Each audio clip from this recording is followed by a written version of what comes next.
भगवान विष्णु ने धर्म की पत्नी रुचि के माध्यम से नर और नारायण नाम के दो ऋषियों के रूप में अवतार लिया। वे जन्म से तपोमूर्ति थे, अतः जन्म लेते ही बद्री वन में तपस्या करने के लिए चले गए।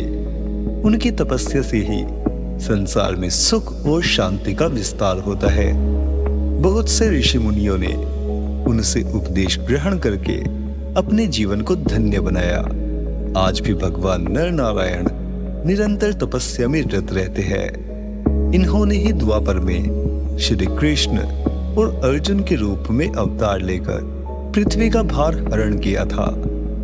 एक बार इनकी उग्र तपस्या को देखकर देवराज इंद्र ने सोचा कि ये तप के द्वारा मेरे इंद्रासन को लेना चाहते हैं। अतः उन्होंने इनकी तपस्या को भंग करने के लिए कामदेव, वसंत तथा अप्सराओं को भेजा।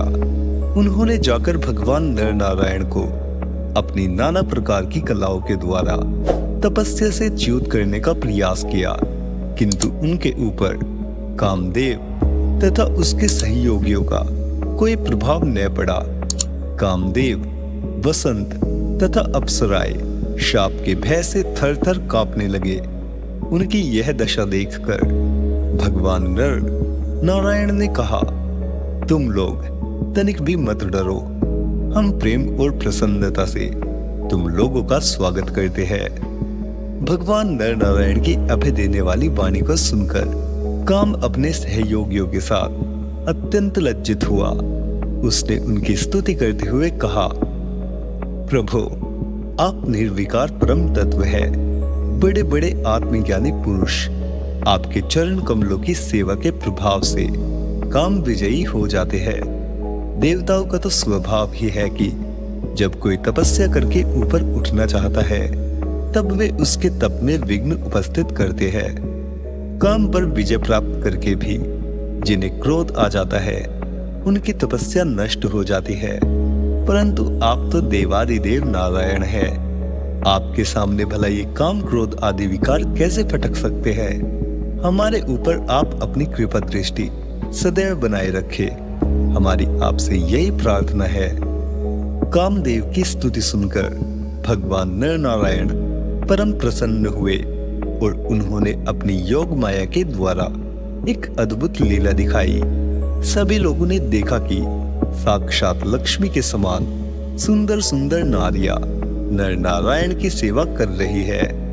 नर नारायण ने कहा कि तुम इन स्त्रियों में से किसी एक को मांगकर स्वर्ग में ले जा सकते हो।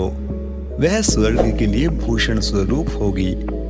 उनकी आज्ञा मानकर कामदेव ने अप्सराओं में सर्वश्रेष्ठ अप्सरा उर्वशी को लेकर स्वर्ग के लिए प्रस्थान किया। उसने देव सभा में जाकर भगवान नर नारायण की अतुलित महिमा से सबको परिचित कराया, जिसे सुनकर देवराज इंद्र चकित और भयभीत हो गए। उन्हें भगवान नर नारायण के प्रति अपनी दुर्भावना और दुष्कृति पर विशेष पश्चाताप हुआ। भगवान नर नारायण के लिए यह कोई बड़ी बात नहीं थी।